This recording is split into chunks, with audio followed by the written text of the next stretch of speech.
Tonight on Newswatch, tornado warnings are in effect around the nation, from the West Coast to right here in our region.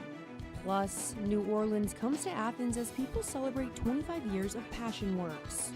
And in sports, Federal Hawking basketball looks for a district title. Newswatch starts right now.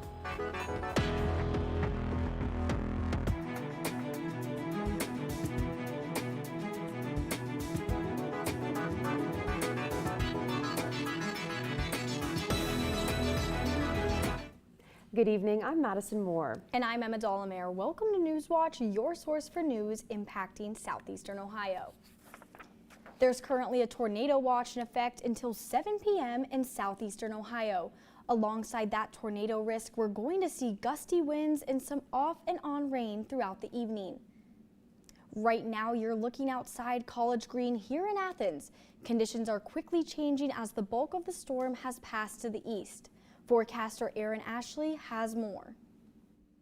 Yeah, thank you so much, Emma. I can't really stress this enough. That severe thunderstorm warning is impacting northern areas of Athens County. We're looking at Gloucester, and we actually just had a new severe thunderstorm warning, issued out for areas out towards our east in Marietta, Devola, and Lowell, Ohio. You guys are all under that risk for severe thunderstorms here in our region. Again, these are storms that are moving very quickly through the region, bringing heavy winds, and hail has been reported up to an inch across the majority of all these different strong cells. Again, severe thunderstorm warnings linger here in northern parts of Athens County as well as areas out towards the east.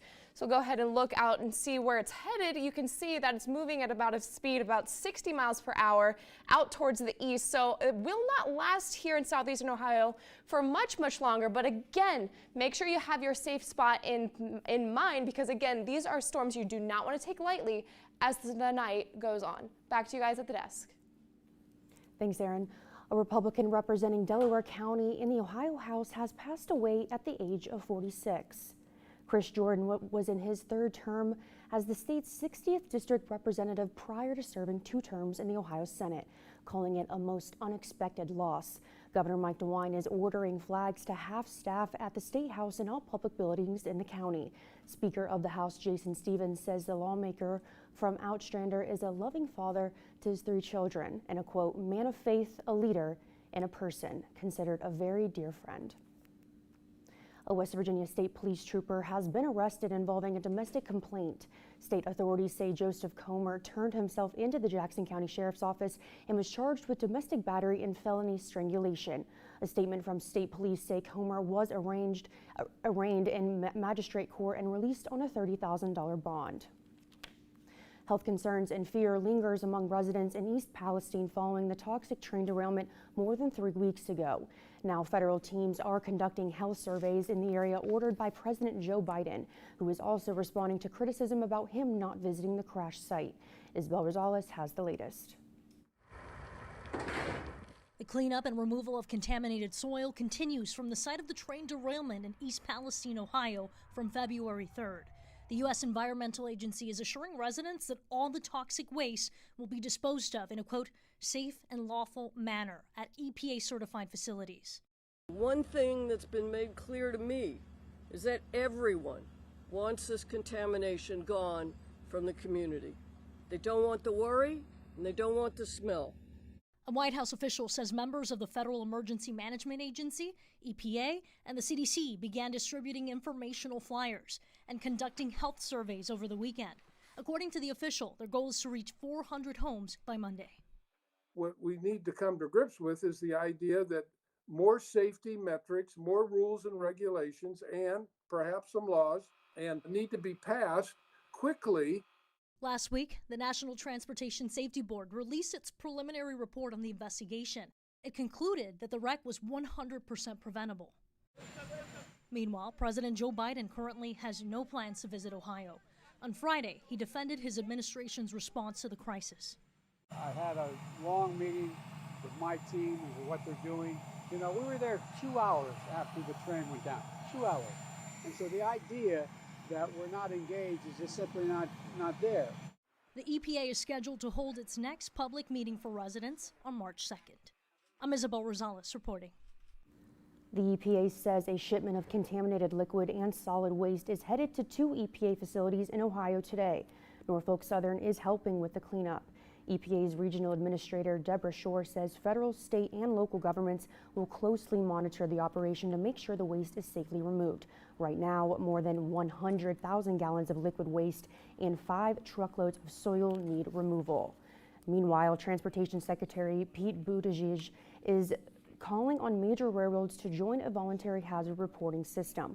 He sent letters directly to 7 CEOs, including Norfolk Southern's.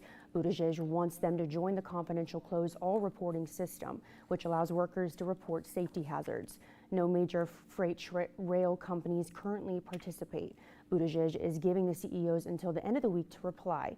Buttigieg plans to notify the public about which companies didn't join, which is the only penalty that face by not complying. Age-Friendly Athens County, part of the AARP network of age-friendly states and communities, is hiring its first full-time paid employee at the health department.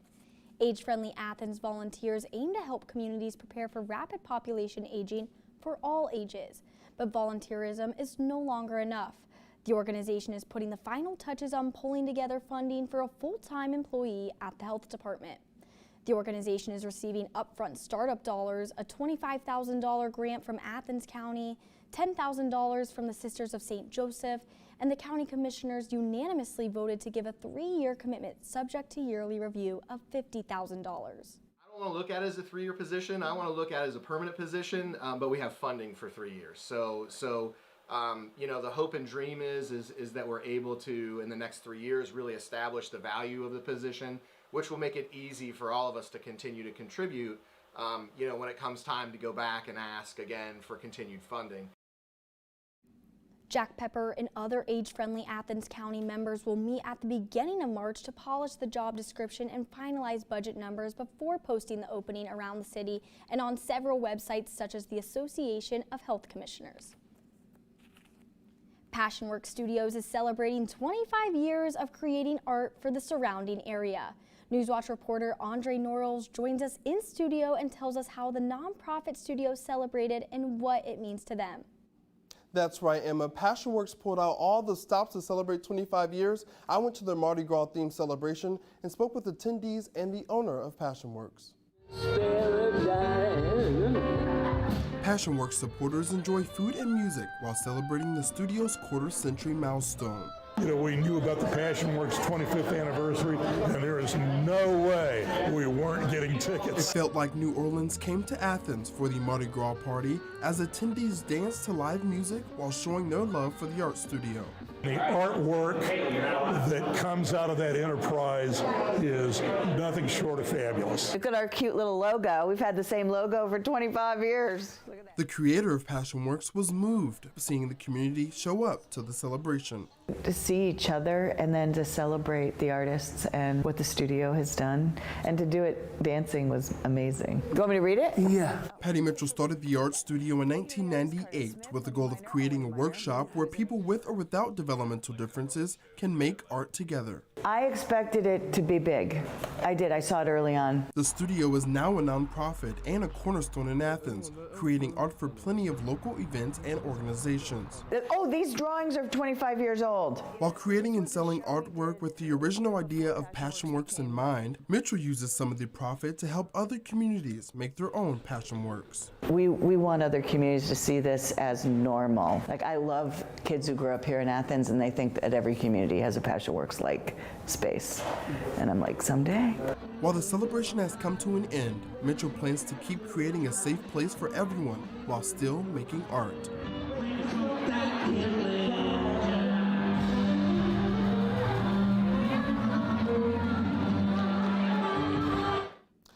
If you would like to learn, volunteer, or shop at the art studio, go to passionworks.org. Live in studio, I'm Andre Norrells.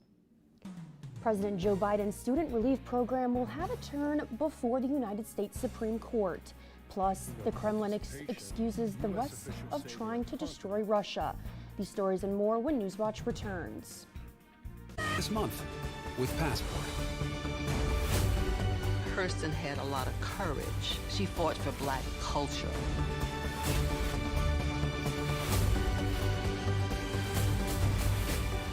They could have killed you. You're exactly what we need right now. Oh my God. What is this? She was poisoned.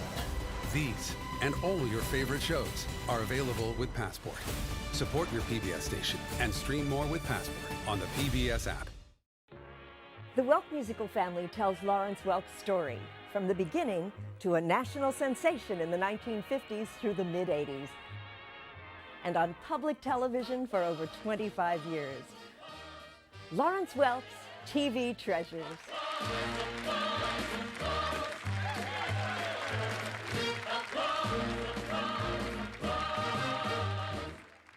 Saturday at 7 on WOUB.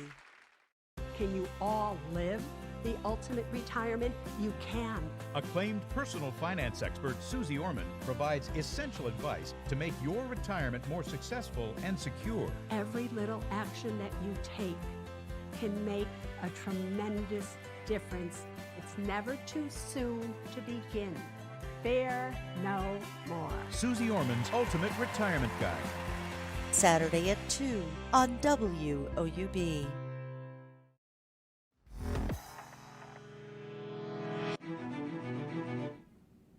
Two cases challenging President Biden's plan to cancel student debt for millions of borrowers will come before Supreme Court tomorrow. Karen Kaifa is in the nation's capital with more on what to expect. In limbo for months, President Joe Biden's federal student loan relief plan will have a turn before the U.S. Supreme Court Tuesday. Last August, Biden unveiled a sweeping plan to forgive up to $20,000 in federal student loan debt for borrowers whose income was less than $125,000 a year. All this means people can finally crawl out from under that mountain of debt to get on top of their rent and their utilities. Supporters lauded the move as a big step forward to ending a college debt crisis compounded by the COVID-19 pandemic. And the Biden administration said among borrowers no longer in school, nearly 90% of relief dollars would go to those earning less than $75,000 a year. Republican critics called it political landing as the 2022 midterm elections entered the home stretch and argued writing off an estimated $430 billion in repayments should get congressional approval. In December, the Supreme Court agreed to take up two challenges to the plan, including one from 6 GOP-led states, Nebraska, Arkansas, Iowa, Kansas, Missouri, and South Carolina, while keeping a block imposed by an appeals court last November in place. Millions of borrowers have been notified they're approved for debt relief. No debt has been canceled yet. The Biden administration's case leans on the post-9/11 HEROES Act of 2003, which granted the U.S. Secretary of Education authority to make changes to the federal student loan program during national emergencies. But the White House intends to end the COVID-19 national emergency on May 11th, which may make that argument more challenging. In Washington, I'm Karen Kaifa. All but two countries are condemning Russia for its unprovoked offensive on Ukraine. This from the G20 meeting held over the weekend. U.S. officials have concerns about a potential link between the two superpower holdouts, China and Russia. John Lawrence reports. The Kremlin is accusing the West of trying to destroy Russia. They have one goal: to break up the former Soviet Union in its main part, the Russian Federation. During an interview with Russian state TV, Russian President Vladimir Putin said the goal of leading NATO countries is to, quote, inflict a strategic defeat on us so that our people suffer. How can we, under these conditions, not take into account their nuclear potentials? They supply Ukraine with weapons worth tens of billions of dollars, because this is participation in the usual sense. Speaking of participation, U.S. officials say they are confident China is considering sending lethal aid to Russia in its war against Ukraine. Beijing will have to make its own decisions about how it proceeds, whether it provides military assistance. But if it goes down that road, it will come at real cost to China.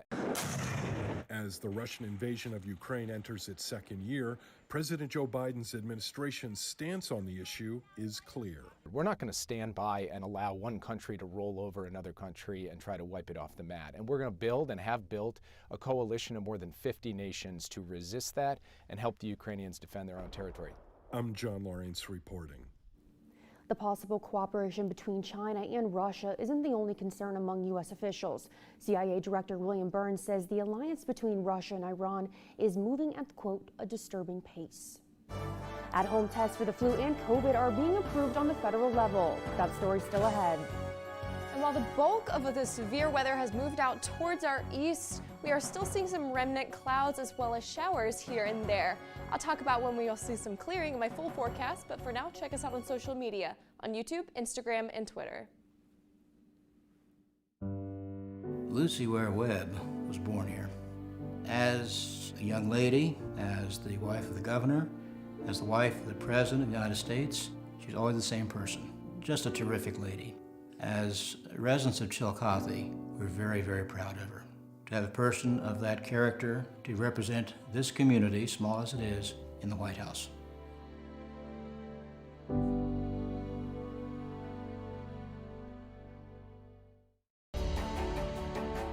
Thanks to viewers like you, we've been able to tell America's stories on this PBS station. Help us continue to tell these stories now and for future generations by including this station in your charitable plans. Supporting this PBS station through a gift of stock is easy. To find out more, call the number on your screen or visit this website. Thank you. Welcome back. There are at least 9 tornado reports across Oklahoma and Kansas. Most of the tornadoes touching down in Oklahoma yesterday. Snow, rain, and harsh wind is also expected today from the West Coast through the Great Lakes. Mike Valerio brings us stories of storm survival. Holy moly. In Norman, Oklahoma, neighborhoods battered. This Jeep flipped onto the driveway of another home. Families waking up to survey the destruction of strong winds, once expected starting in April, now here in February. I got up and then the wind just threw me back and I'm screaming. It was like a blizzard inside the house with all the debris flying. And I was screaming for my kids, you know, because they were in their bedrooms. I didn't know if they were hurt or anything. Yep, look at that. Roof completely gone. Neighbors in the aftermath describing how they survived. A lot of real strong wind. I was standing out in the garage. My wife went to the neighbors to get in a shelter. This is all connected to the same sweeping storm system, one that brought rare blizzard warnings to the mountains of Southern California earlier in the weekend. Then tornado threats to Texas, Oklahoma, Missouri, and Kansas on Sunday. Monday morning, this twister touching down in Champaign, Illinois, as the system marches east. Back on the West Coast, a new system of rain and high elevation snow pushes from the Pacific Northwest into California and the Rockies. I'm Mike Valerio reporting. The National Weather Service says winter storm warnings and advisories are in effect for parts of central Pennsylvania up to central Maine through tomorrow. The highest snow amounts are expected across portions of New York, Connecticut, and Massachusetts. Now to Erin for an update on the weather. Thank you so much, Emma. Yes, we are still seeing the effects of this storm just barreling the region. It's now since moved a little bit on to the eastern part of our viewing area. That severe thunderstorm warning that was in effect for Marietta has since been canceled. We are still seeing a chance for severe weather, however, with strong winds and even hail sizes up to an inch have been reported as well. So again, we're not quite in the clear for the eastern parts of our viewing area, but out here towards the west, we're starting to see a little bit of clearing, a little bit of remnant rain showers here and there, but nothing severe. But again, that tornado watch is still in effect until 7 p.m. So just within the next, 10 minutes or so, we should start to see that tornado watch dissipate. Now, so if we kind of look and see what's happening in the bigger scale of things, you can see that we have this big, mature, low pressure system that has brought just a ton of rain here. And it's also, like Emma and Madison I mentioned a little bit ago, going to be the source for a lot of different weather, or a lot of different types of weather happening all over the United States. Right here in Ohio, however, in southwestern Ohio and central, we saw more tornadic activity. Southeastern Ohio, we are still seeing that tornadic activity with that tornado watch, but again, that is moving out towards the east as I speak. Here's a little bit a more zoomed in look of what's happening as I was saying, where we might see some wraparound rain as that low pressure system continues up towards the northeast. But again, it'll be very spotty as the night goes on, and we should be clearing out by the early morning. Today we had a 100% chance of rain showers if you were not outside at all today. High temperature of 62 degrees, but again, It was so rainy we couldn't enjoy these really warm temperatures, but that low is not going to get anywhere near freezing. Looking at 43 degrees and chance for showers again with those wraparound clouds is going to look about 60% here in the viewing area. Tomorrow, expect those rain showers to sort of dissipate, making for mostly cloudy skies with fronts still being in the area.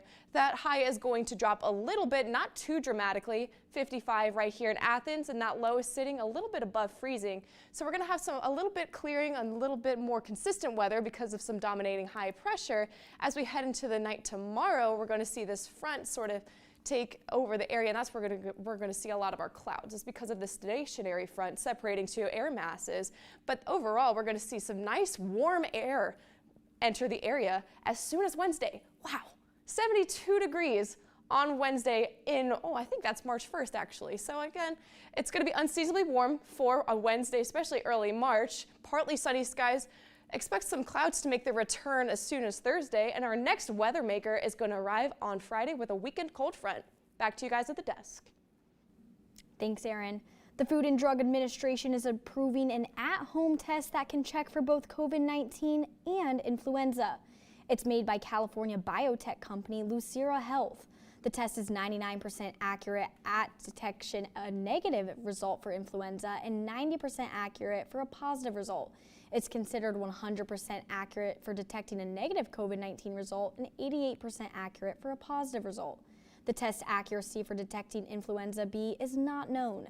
Flu season is just about over, but the U.S. has seen more than 235,000 new COVID cases this week. Up in sports, the Federal Hockey and Lancers are looking to progress in districts. But now, here's a look what's coming tonight in your local television station.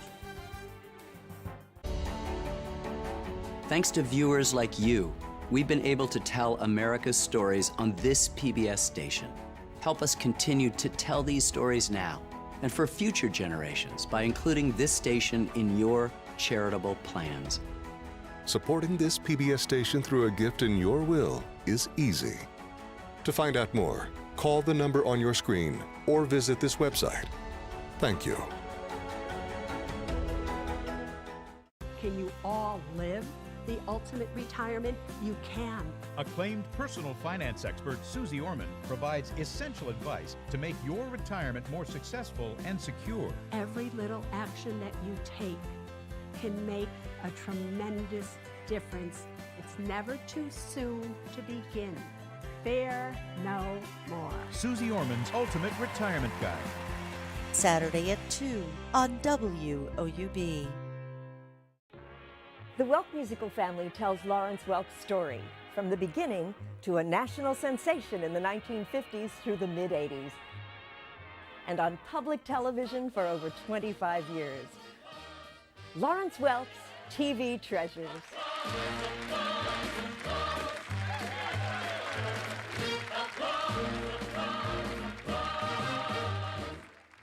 Saturday at 7 on WOUB. Welcome back. I'm Peyton Brooker. High school basketball is in action here tonight.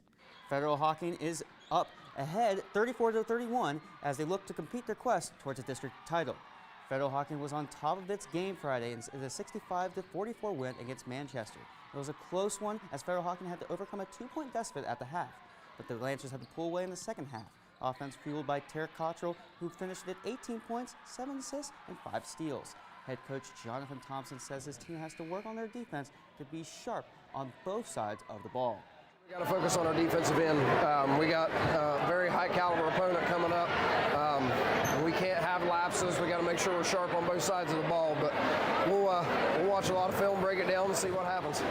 Be sure to tune into Hardwood Heroes to find the ending of this game or on WOUB.org. Ohio Hockey is a little more than 2 weeks away before heading to nationals. This year, the CSCHL playoffs were canceled, so the Bobcats have to have time to recover from their regular season and finale on Saturday. Ohio's 4-3 win against Niagara Purple Eagles was a nice send-off with several veteran players on senior night. 9 seniors took to the ice for the last time at Bird Arena. Head coach Lena Marone says even though some seniors weren't in the starting lineup, they're still impactful leaders. We had a pretty good freshman class coming in and playing a lot of minutes, and they were smart enough to understand if we want to have success, I got to play a different role. And they're great leaders, great in the room, so we would not have that success without them. Ohio hockey ships up to Boston for Nationals on March 16, as the opponent is stay tuned ahead for the Bobcats to play. Ohio men's basketball has 2 games left in the regular season, one on the road and one at home. The Bobcats look at the regular season after a loss at the weekend before tomorrow at the matchup against Kent State. The Battle of the Bricks Saturday in Oxford ended in an 85-68 loss to the Miami Redhawks. Jalen Hunter and Dwight Wilson put up 19 points, but wasn't enough as missed shots became an issue. Miami's Makai Larry and Morgan Stafford combined for 40 points, and the Redhawks shot 60% on the night. The Bobcats hope to put that one behind them as they head to Kent State tomorrow. And the women's basketball team also had 2 games left in the regular season. They finished with 2 wins after taking 2 losses. The most recent loss came Saturday to Western Michigan, 68-49. Yaya Felder continues to put up numbers of the Bobcats after her 23-point, 7-rebound performance in Kalamazoo. The Broncos had 3 players and scored double digits, including Taylor Williams, who had a double-double. The Bobcats are in the combo against Miami on Wednesday, on Saturday against Eastern, against Michigan later in the season. Now it's done with me. Now back to Aaron for final weather.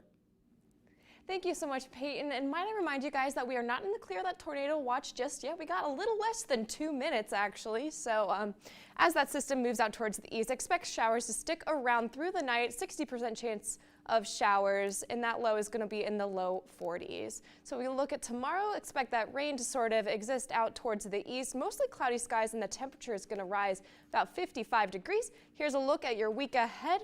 Our next weather maker arrives as soon as Friday. And that does it for our broadcast this evening. Thanks for watching. I'm Emma Dollenmare. And I'm Madison Moore. Stay tuned for the PBS NewsHour coming up next.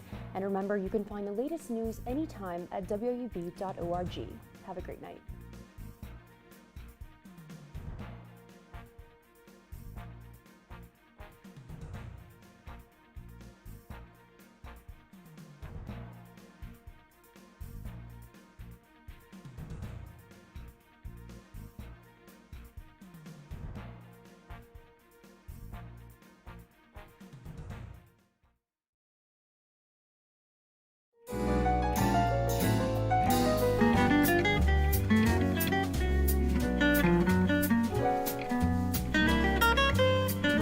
Support comes from Snyder Strode Jarrett Financial in Athens, providing investment and retirement planning assistance to Southeast Ohio for over 50 years. Snyder Strode Jarrett, not just another financial firm. More information at ssj.finance.